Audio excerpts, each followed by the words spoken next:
우리 재헌절 기념 예배를 드리면서 우리 한번 말씀을 통해 국가가 왜 필요한가? 국가의 기원은 어디로부터인가? 그리고 국가는 우리 백성들을 위해서 뭘 해야 되는가?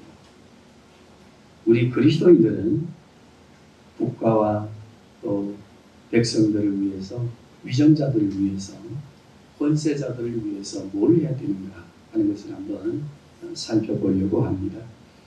국가가 형성되어지는 구성 요소는 세 가지입니다. 우리가 잘 아시는 대로 땅이 있어야 됩니다. 그리고 백성이 있어야 됩니다. 그리고 주권이 있어야 됩니다. 땅과 백성과 주권이 있어야 한 나라가 이렇게 성립이 되어집니다. 그러면 이 나라가 세워지면 질서와 법의 질서와 여러 가지 백성들의 그 유익을 위해서 정부가 만들어지는데, 세워지는데, 그 정부에는 우리가 잘 아는 대로 삼권 분립, 행정, 사법, 입법으로 이렇게 나누어서 국민의 행복 추구권, 무엇입니까? 평등, 자유, 인간의 존엄성, 이것을 복지로 보장해 줘야 됩니다.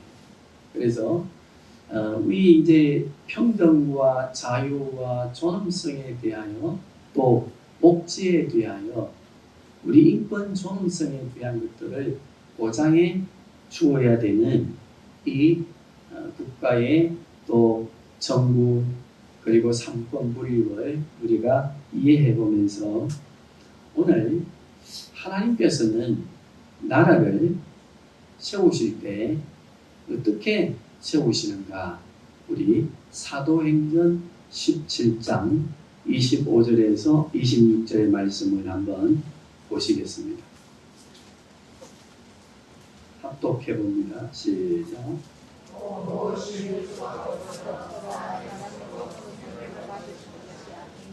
이는 만민에게 능력과 왕을 책임지시는 이십니다. 그들의 모든 속을 하나님으로 하사 온 땅에 살게 하시고 그들의 영예를 정하시며 그들의 영예를 정하셨습니다. 자, 거기 보니까요, 우리 인생의 삶만 주관하시는 것이 아니라 무엇도 주관하십니까? 나라와 나라에 뭘 정하셨어요? 경계를 정하시고 이 땅의 나라들이 번성하도록 서로 상호 유기적 관계를 가지고 각 국가가 삼권 분립에 의해서 행복한 인생의 추구권을 가지고 살아가도록 하시기 위해서 나라를 세우셨습니다. 그러면 우리 기독교에 있어서 국가의 성립 이유가 무엇이냐라고 할 때에 우리 성도님들 꼭 기억해야 합니다. 하나님께서 오늘 본문의 말씀 4절에서 쭉 이렇게 나오는 말씀을 보면 하나님은 정직하고 공의롭고 정의로우시고 사랑이 충만하신 분으로서 우리를 통치하시고 다스리시는데, 그런 행복한 복을 누리도록 에덴 동산을 중심으로 누리도록 우리를 지으셨습니다.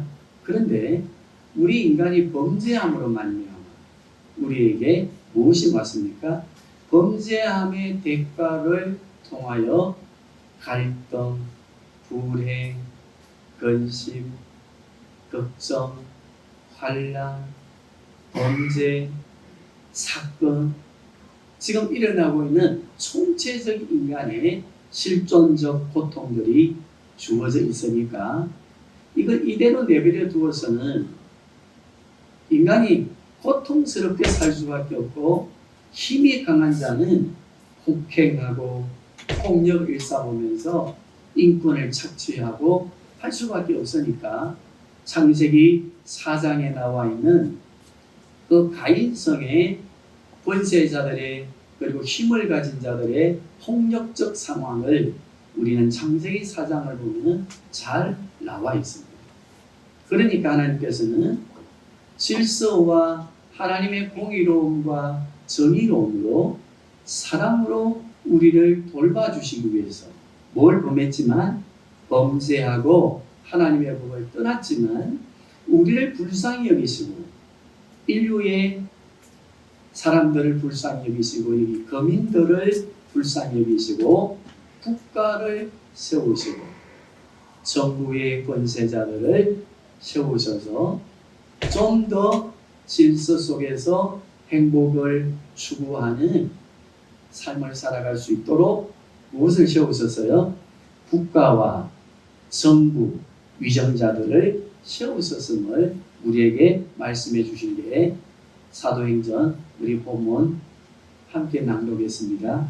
그리고 성경 전체를 보면 국가의 기원은 어떻게 시작되는가 하면 우리 인간이 범죄함으로 말미암아 그 범죄함의 고통 속에서 무질서하고 고통을 더 당할 수밖에 없으니까 하나님께서 우리를 보편적 사랑으로 우리를 불쌍히 여기시고 우리를 도우시기 위해서 무엇을 세웠습니까? 국가, 정부와 위정자들을 세워서 거기에 서로 폭력을 하지 않도록 서로 견제하는 삼권 분립을 통해 우리 백성들의 행복 추구권을 잘 지켜가고 행복한 자유, 평등, 존엄의 사회가 되도록 복지 사회가 되도록 허락해 주셨고 나라를 세워 주셨습니다.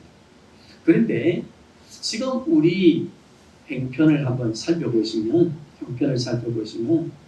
재헌국회가 시작될 때 기도로 시작하면서 우리가 국회가 그리고 사법부가 그리고 행정수반하는 강요들이 다 하나님의 공의와 정의와 사랑으로 평등하고 양심의 자유를 지켜가며 존엄성을 가지고 서로를 존엄하며 그리고 복지의 행복한 삶을 살도록 해야 됨에도 불구하고 우리들의 삶의 현실적 모습을 보면 너무나 많이 변질되어져 있고 오히려 고통이 더 가중되어져 가고 있음을 우리는 보고 있습니다.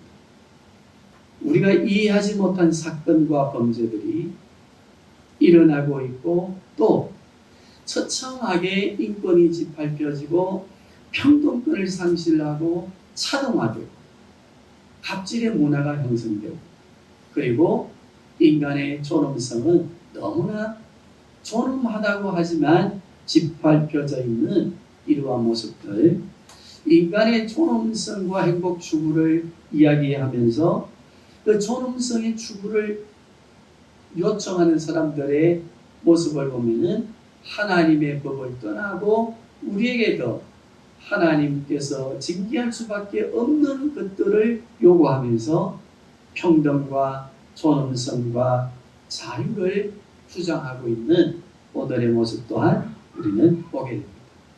정치의 갈등이 있습니다. 사회의 갈등이 있습니다.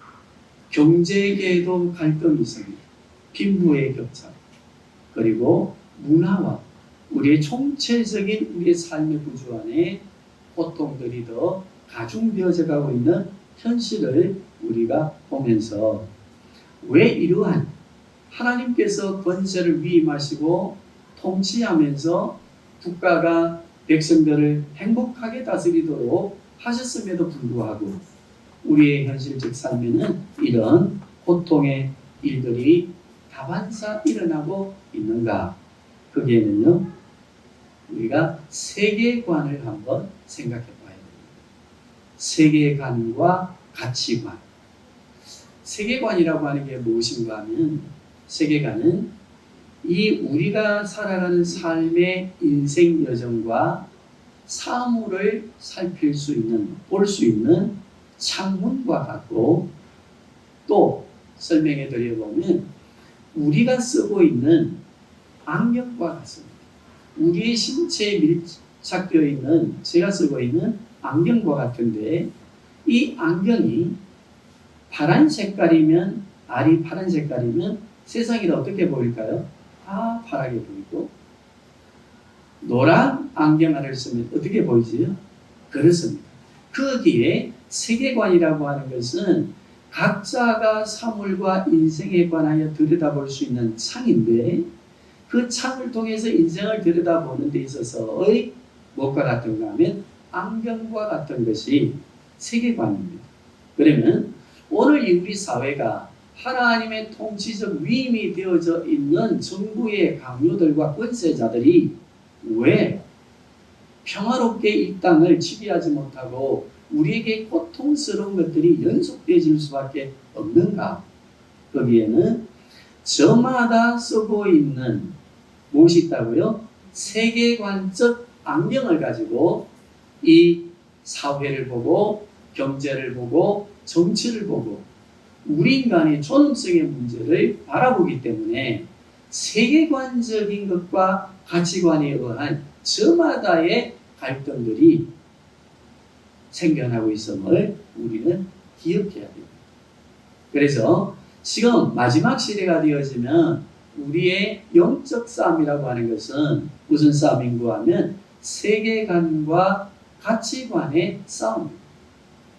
그러면 우리는 어떤 세계관을 가지고 있습니까? 우리는 어떤 세계관적 안경을 가지고 우리 인생의 삶을 들여다보고 우리 미래를 예측하고 그리고 민족을 위하여 기도하고 그리고 대한민국의 권세자들을 위해서 기도하는가? 거기에 우리의 기독교의 세계관은 한번 따라하겠습니다. 성경적 세계관. 네, 우리의 세계관은 무슨 세계관이라고요? 그렇습니다. 성경적 세계관입니다. 그러면 우리는 성경을 통해서 세상을 보고 성경을 통해서 하나님의 말씀을 통해서 나의 인생을 보고 나의 인생의 삶을 보고 그리고 하나님의 말씀을 통해서 이 땅 일어나는 모든 행정, 입법, 사법 그 속에서 일어나는 많은 사상들과 또 오늘 본문에 나와 있는 대로 교민들의 사상, 국가의 사상, 철학적인 사상 이런 사상들을 다 어찌한다고 했습니까? 무효케 하신다 했죠. 그죠?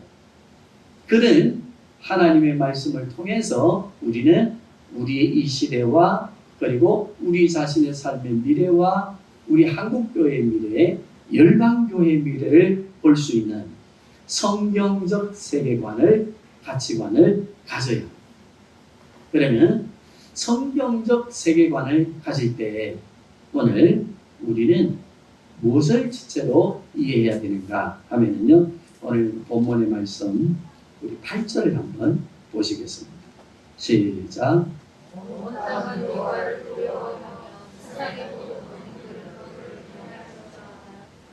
자, 8절 다시 한번 보십시다. 온 땅은 여호와를 두려워하며 세상의 모든 거민들은 그를 의지할지어다.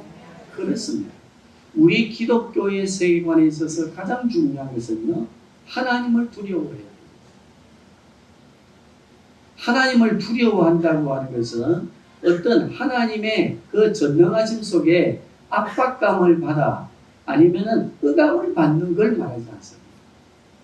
하나님과의 인격적인 관계 속에서 우리는 하나님의 그 위대하시고 전지전능하심에 대한 경외함과 예배함과 그리고 경배함이 나타나는 드려지는 그 삶의 모습을 두려움 또는 경외함으로 표현해 놓았습니다. 우리 그리스도인들은 성경적 세계관을 가지고 우리 삶의 미래를 봐야 됩니다. 우리 삶의 미래를 성경관을 가지고 어떻게 봐야 되겠습니까? 하나님과의 관계를 분명히 해야 됩니다. 살아계신 하나님께서 나를 도우시고 나를 붙들고 나를 인도하신다고 하는 거기에 대한 확신, 언약의 말씀을 붙드는 믿음 있어야 됩니다. 그리고 우리에게는 그 믿음이 있고 확신이 있을 때 누구에게 나와서 엎드려 경배함이 가합니까? 타당할까요? 예배. 이 예배에 대하여 우리는 하나님께서 국가의 위정자들에게 권세를 위임하실 때, 통치를 위임하실 때 우리에게 허락되어진 자유, 양심의 자유를 통해서 우리가 하나님을 공경하고 하나님을 예배하는 데에 국가의 위정자들은 더 도움을 주어야 되고 더 부족함이 없도록 우리를 격려하고 돌보아 줘야 돼요. 그러므로 우리가 하나님을 두려워하고 하나님과의 관계를 분명히 하고 하나님의 그 사랑하심의 은혜를 덧입은 성도들로 우리가 하나님 앞에 나와 예배하며 예배를 통하여 하나님의 말씀을 배우고 하나님의 말씀을 선포받으며 우리 인생의 미래를 볼 수 있어야 됩니다. 따라합시다. 말씀으로 보는 나의 미래. 사주팔자가 아닙니다. 세상의 철학적인 사상들을 가지고 우리 인생을 보는 게 아닙니다. 저마다 가지고 있는 철학적 가치관의 세계관, 안경들을 가지고 살펴보면서 인생에 대하여 논하는 그것들을 이야기하는 게 아닙니다. 우리는 무엇으로 우리 인생을 볼 수 있어야 됩니까? 하나님의 말씀. 하나님의 말씀으로 우리가 우리 인생을 본다고 하는 것은 무엇을 통해서 가능할까요? 하나님의 말씀을 개인적으로 묵상하고 개인적으로 예배하고 기도하는 것도 가능하지만 그러나 교회로 드려지는 이 그리스도의 나라와 의를 위해서 그리스도의 신부, 그리스도의 몸된 공동체로서의 교회를 통해 예배함이 우리는 드려져야 되고 이 예배를 통해서 우리는 하나님과 교제하며 이웃과 관계를 맺고 그리고 우리 인생의 미래에 대한 것을 볼 수 있어야 됩니다. 우리 인생의 미래가 무엇입니까? 십자가를 통해서 구속받았습니다. 하나님의 자녀가 되었습니다. 이 땅에 우리는 교회를 통해 하나님의 나라를 세워갑니다. 우리는 그리스도의 정인으로 이 땅을 삽니다. 정인으로 사는 삶이 교회입니다. 그리고 주님 중보하시는 백보자의 중보하시는 주님을 바라봅니다. 오늘 우리가 살아가는 삶의 인생에 성령 하나님이 도우십니다. 그리고 다시 오실 예수 그리스도를 바라보게 하시고 그때 우리는 신령한 몸의 부활로 일어나 영원한 새하늘과 새 땅에서 영광의 나라에서 영원토록 살 것을 믿는 것이 우리의 미래입니다. 죽음으로 끝나는 게 아닙니다. 실패와 환난과 고통 속에 무너져가고 절망 가운데 살아가도록 우리 내평기에 처진 존재들이 아니면 우리는 성경의 말씀을 통해 우리의 미래를 압니다. 우리의 미래를 봅니다.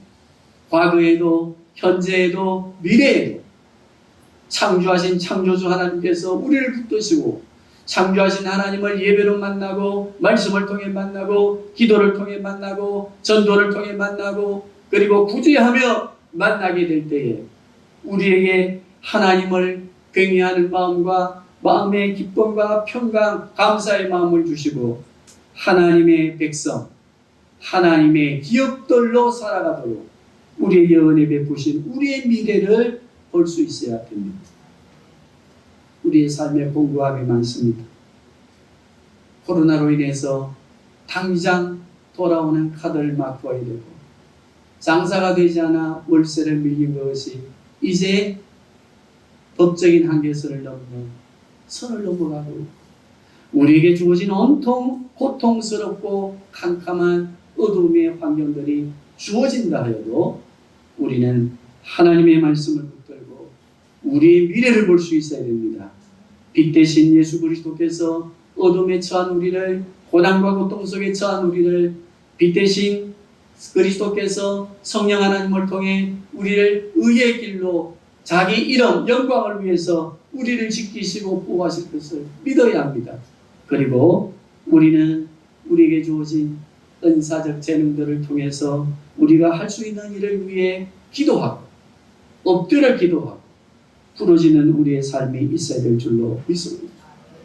우리는 약복강가의 한 인생을 마무리해가는 중간 광야 여정에 기도한 한 사람을 기억합니다. 누구입니까? 야곱입니다. 야곱은 어떤 기도를 드렸습니까? 자기의 이름을 바꿔놓는 생명을 건 기도를 드렸습니다. 그때에 야곱의 문제가 해결되었습니다. 우리 성도님들 하나님을 두려워하고 하나님 앞에 예배하는 우리가 드려지는 기도가 습관적인 기도가 되면 안 됩니다. 어떤 기도가 되어야 되겠습니까? 생명과 결단하는 내 이름과 내 신분을 바꿔놓는 전환하는 도전의 기도를 드려야 됩니다. 하나님, 나의 인생의 여정에 나는 어떤 존재인가를 압니다. 나를 도와주시옵소서. 여기에 내가 나의 섭성과 나의 반석과 모든 것을 초월하고 내가 하나님 앞에 엎드립니다. 도와주시옵소서. 불쌍히 여겨주시옵소서. 이 간절한 하나님 앞에 관계 맺는 기도와 두려움의 기도와 하나님을 예배하는 기도가 드려질 때 상습적이고 관습적이고 습관적인 기도를 통해 해결되지 않는 문제들이 해결되어지는 줄로 믿습니다. 이게 우리 기독교의 세계관입니다. 하나님께서 우리를 통치하십니다. 하나님께서 우리를 친히 다스리십니다. 그런데 정부와 국가 위정자들에게 그 통치를 위임해 주셨음을 우리는 기억하고 국가의 위정자들에게 통치의 권한을 위임해 놓으셨지만 은혜 어제나 오늘이나 동일하게 성령 하나님께서 그리스도를 통해 우리를 붙드시고 성부 하나님의 나라를 이루어 가시도록 하신다고 하는 것을 믿어야 합니다. 우리 하나님의 말씀 보시겠습니다. 시편 24편 1절입니다. 시작.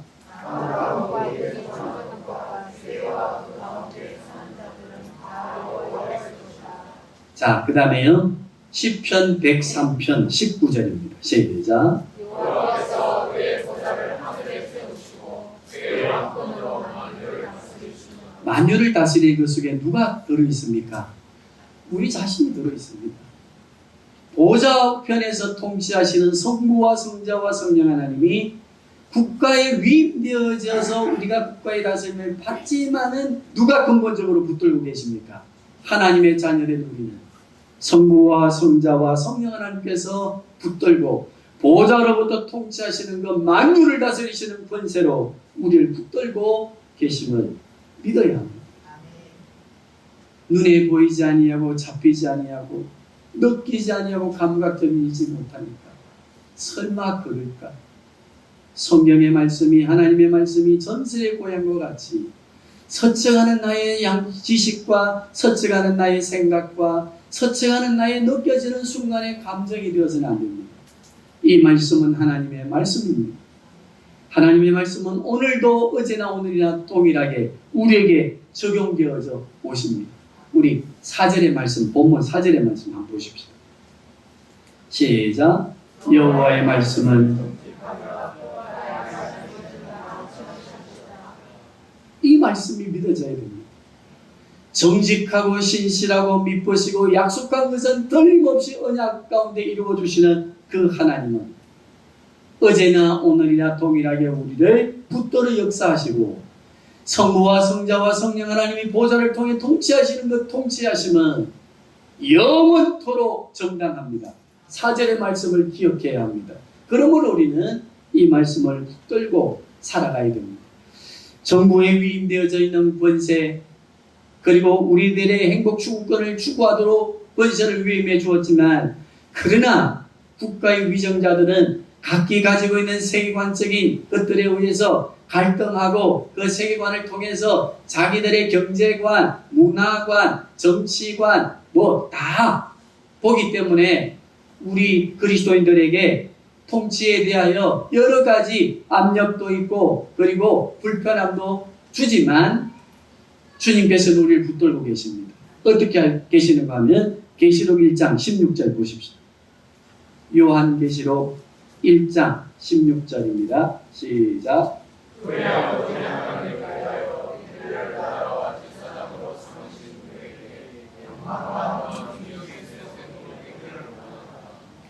자, 20절입니다.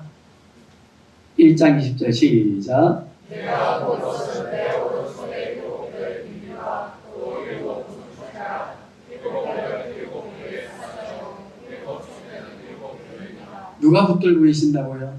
누가 거닐고 계신다고요? 여기에 대통령령이 우리를 옥죄어 오고 권세자들의 그 권세적 압력이 우리에게 온다 할지라도 우리 교회와 우리를 붙들고 계시는 이는 성부와 성자와 성령 하나님이십니다. 우리 교회를 그리스도께서 그리십니다. 그리고 우리 성도들을 붙들고 계십니다. 파송되어진 사자, 천사들과 목회자로 세운 목사를 붙들고 우리 성도들을 붙들고 그리스도께서 그리고 계십니다. 우리 2장 1절 한번 보십시오. 시작.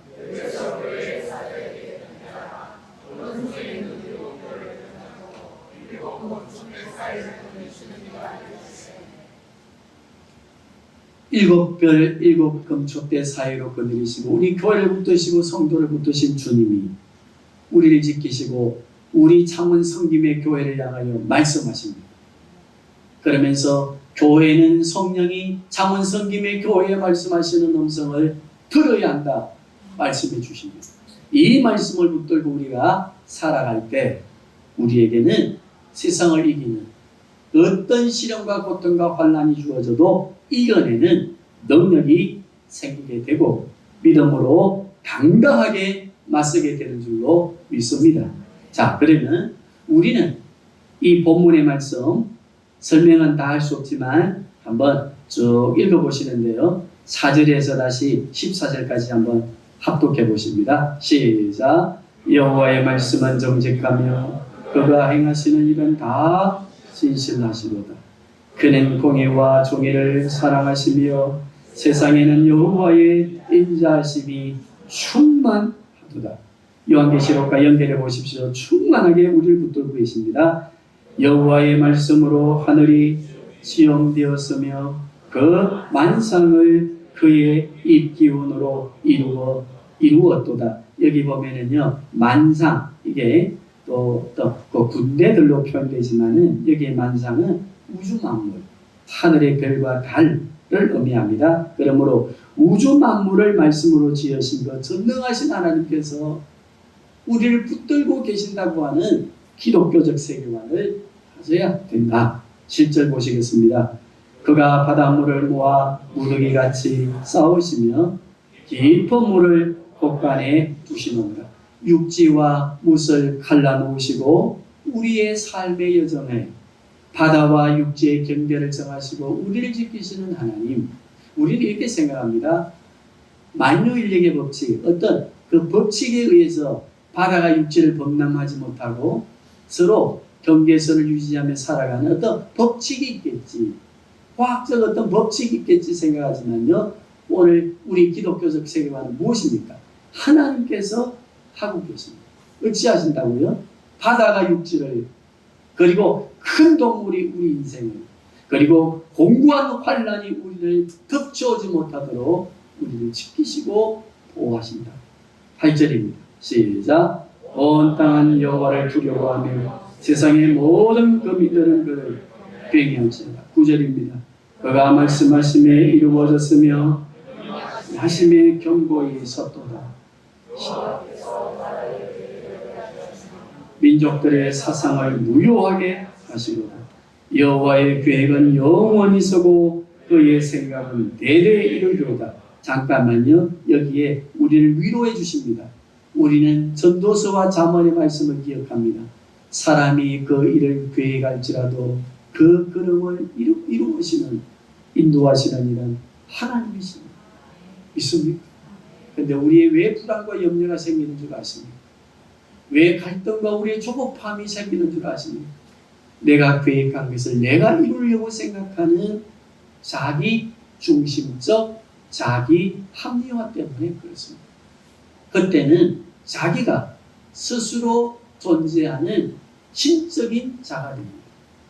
나는 스스로 있는 자다. 모든 것을 스스로 자유롭게 하는 자다 선포하시는 이는 성부와 성자와 성령 하나님밖에 없습니다. 그런데 우리 인간이 스스로 자기가 지존자가 되고 스스로 자기가 계획한 대로 자기 문제를 해결한다고 하는 것에 매이게 되면은 스스로 자기 합리화된 지존자가 되어서 살아가는 삶에 공부하는 문제들이 생길 수밖에 없습니다. 왜 그럴까요? 우리가 계획하고 우리가 노력해도 그 걸음을 인도하시는 이는 누구이시라 했습니까? 하나님이십니다. 우리가 이 사실에 대하여 믿으시고 우리 성도님들 계획한 것을 사업도 지금 계획해 놓고 여러 가지 계획해 놓고 미래를 계획해 놓고 내가 그 계획을 이루고 가서 열매 맺게 해야 된다고 하는 자기 스스로의 신적 존재가 되어지는 오류를 범하지 말아야 됩니다. 베드로와 유다를 비교할 때에 사용되어지는 성경의 구절을 보십시오. 마태복음 27장 유다에 대한 게 쭉 나오고 베드로에 대한 것도 나오는데 거기에 보면요. 유다는 스스로 뉘우치고 스스로 자살합니다. 거기에 단어가 뭡니까? 스스로입니다. 자살이 죄냐? 다음 주 한번 다뤄보겠습니다만 죄냐 아니냐 다루기 전에 이야기하기 전에 스스로라고 하는 단어는 누가 주인이 되었다는 겁니까? 유다가 자기 생명의 주인이 될 때는 끊어지게 되어 있습니다. 자살합니다. 아무런 죄책감 없이. 그러나 베드로는 유다보다 더 출입한 사람이었습니다. 그러나 그는 스스로가 아니었습니다. 누구의 말씀을 기억했습니까? 네가 다 굴기 전에 나를 3번 부인할 것이다.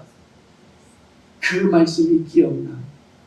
주님의 시선과 마주칠 때에 회개했습니다. 통곡했습니다.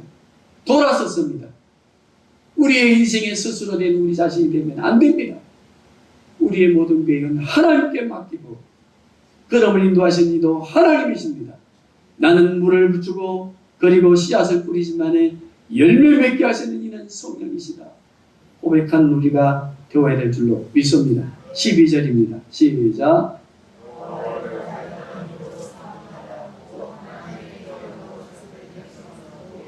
13절입니다. 모든 인생을 살피시며 그가 거하시는 곳에서 세상의 모든 거민들을 두고 살피시는도다. 아멘. 우리는 기도해야 됩니다. 12절 한번 보십시다. 시작. 여호와를 자기 하나님으로 삼는 나라 곧 하나님의 기업으로 선택된 백성 나라는 복이 있도다. 우리는 위정자들을 위해서 기도해야 됩니다. 어떤 위정자들이 되도록 기도해야 되겠습니까? 하나님의 공의와 정직과 정의가 권세자들에게 위임되어졌으므로 그 권세자들은 하나님의 공의와 정의를 정직하게 실현하고 우리에게 행복한 삶을 살아갈 수 있도록 모든 것을 평등과 자유와 존엄과 복제를 통해 보장해 주어야 됩니다. 이를 위해서 우리는 기도해야 될 줄로 믿습니다. 그때에 하나님께서 보좌 우편에 통치하신 하나님께서 이 땅을 부어 살피시고 성도들의 기도를 들으시고 이 땅을 하나님의 뜻 가운데 이루어 가실 줄로 믿습니다. 그러면 우리 성도들은 어떤 마음을 가지고 나라와 민족을 위해서 또 우리의 삶을 이 혼란한 사회 속에서 살아가는 대한민국의 당당한 국민과 하나님 나라의 백성 그리스도인들이 될 수 있는가? 그 첫 번째는요. 따라하십시다. 권세자들을 위해서 나라의 미래를 위해서 기도해야 됩니다. 기도하십시다. 어떤 기도가 필요하다고 했습니까? 생명을 거는 기도. 국가가 위기 가운데 있을 때 구약 성경을 보십시오. 그들은 다 생명을 건 기도를 했습니다.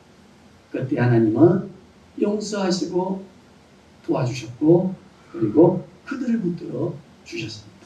그 다음 두 번째는요. 무엇인가하면 이 세상의 사상들을 무효케 하시는 게 하나님이시고 우리가 그것을 믿는 게 기독교의 세계관입니다. 그런데 우리 자신도 모르게 세상의 세계관적인 신념과 사상들이 우리를 세계관과 가치관으로 만들어 서로를 바라보게 하고 우리의 기준을 가지고 내가 성경적 세계관이 아닌 이 세상의 세계관적인 안경을 쓰고 우리도 역시 세상을 향해서 비판하고 평가하고 분석하고 있다고 하는 것에 대하여 조심해야 됩니다. 하나님은 이 세상의 잡다한 이론과 사상들이 옳은 것 같아서 많은 사람들이 그것을 세계관으로 삼고 가치관으로 삼고 자기 인생의 미래와 그리고 인류의 미래를 예측한다 할지라도 우리도 그 안경을 쓰고 서로 분석하고 비판해서는 안 된다. 우리는 무슨 세계관을 가져야 됩니까? 성경적 세계관을 가지고 우리는 그 사상들이 하나님의 말씀 앞에 다 무효케 된다고 하는 이 말씀을 이해하시고 붙드시면서 우리는 서로 위로하고 격려하고 교회는 희망을 주고 그리고 하나님의 말씀으로 돌아오도록 오늘 주보의 사파를 보십시오. 돌아오도록 우리는 기도해야 될 줄로 믿습니다. 그리고 세 번째가 무엇인가 하면요, 우리는 꼭 기억해야 됩니다. 우리가 애통하는 마음을 가지고 자비로운 마음을 가지고 인내하는 마음을 가지고 이 세상을 바라보는 상을 열어야 되고 우리의 영적인 마음을 열어야 됩니다. 우는 자들과 함께 울고 웃는 자들과 함께 웃으라 말씀하신 말씀대로 우리는 세상을 향한 애통함의 마음 그리고 세상을 향한 나눔에 열린 마음이 있어야 됩니다. 기도를 통해서 봉사를 통해서 전도를 통해서 헌신을 통해서 우리는 세상을 향해 애통하는 마음이 열려 있어야 됩니다. 애통하는 자는 복이 있나니 저희가 뭘 받을 것이며 애통함과 위로함을 받을 것이며 누가 위로해 주십니까?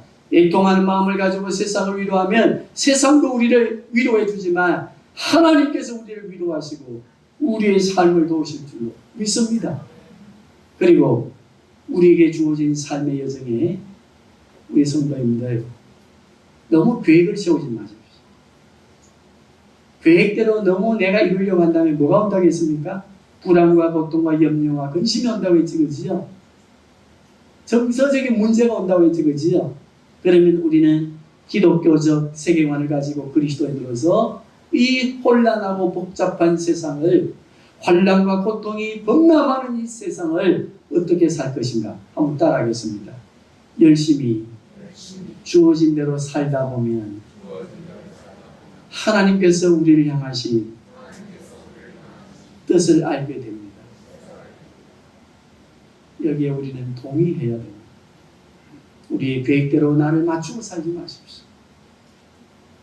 하나님을 믿고 의지하고 말씀을 붙들고 우리의 살아가는 삶에 최선을 다해 보십시오. 그때 하나님은 우리의 미래를 열어가시고 우리를 향한 계획이 무엇인지를 밝히 보여주실 줄로 믿습니다. 우리는 역사에 대한 이야기를 가지고 마치려고 합니다.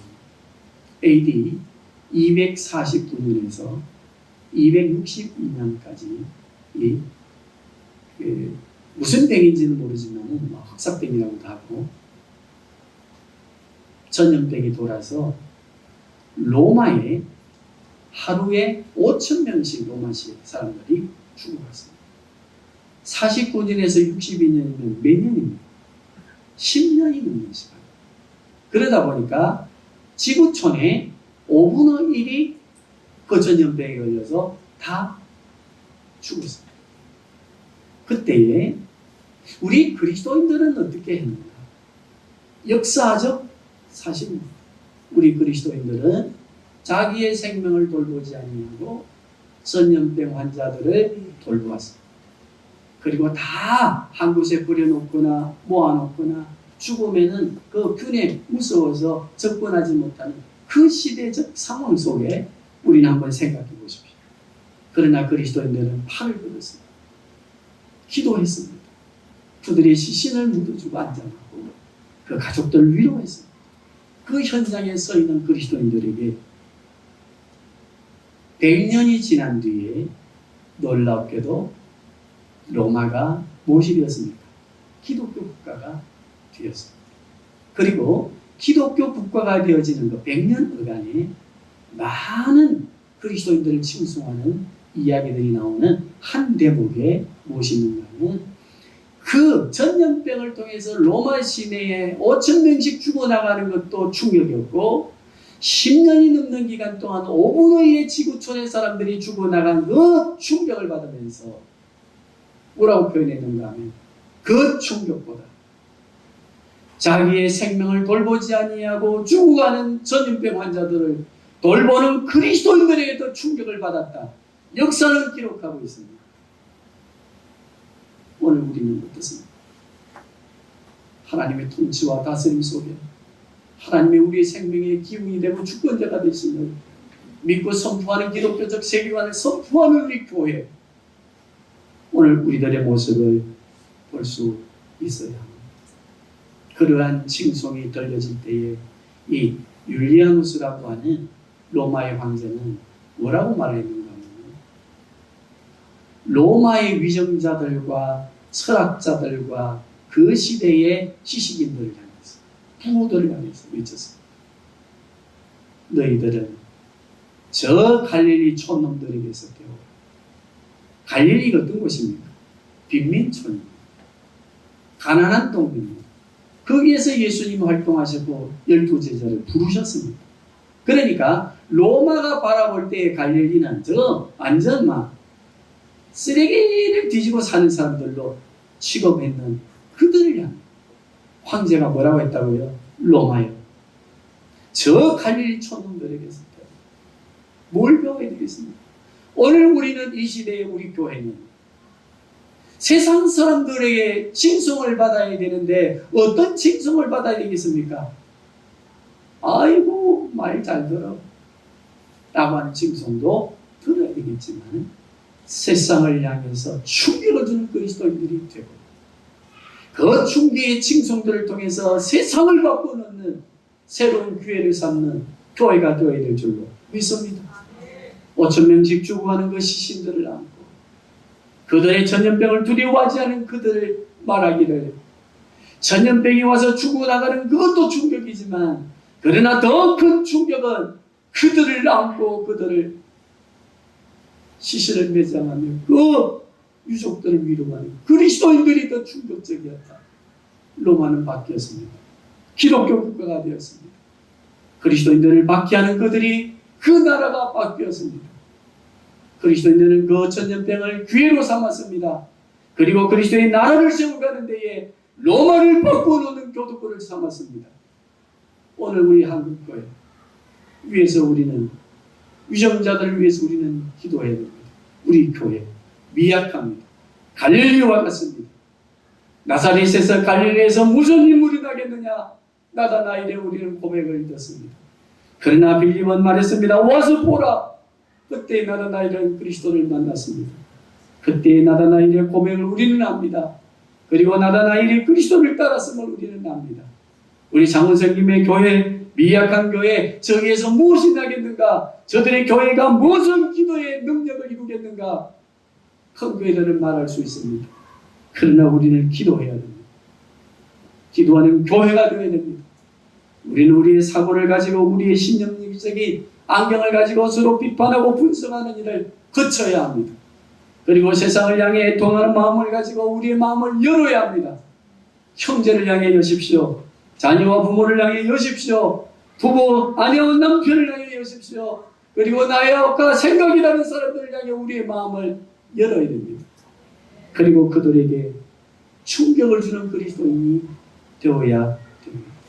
우리 교회가 세상을 향해 충격을 주는 교회, 미약한 갈릴리 지방의 교회와 같지만 상대 크리한 교회 땅, 교인 수를 자랑하는 교회를 오히려 부끄럽게 하는 우리 교회가 되어야 될 줄로 믿습니다. 우리 주시는 말씀을 가슴에 붙들고 한번 기도하십시오.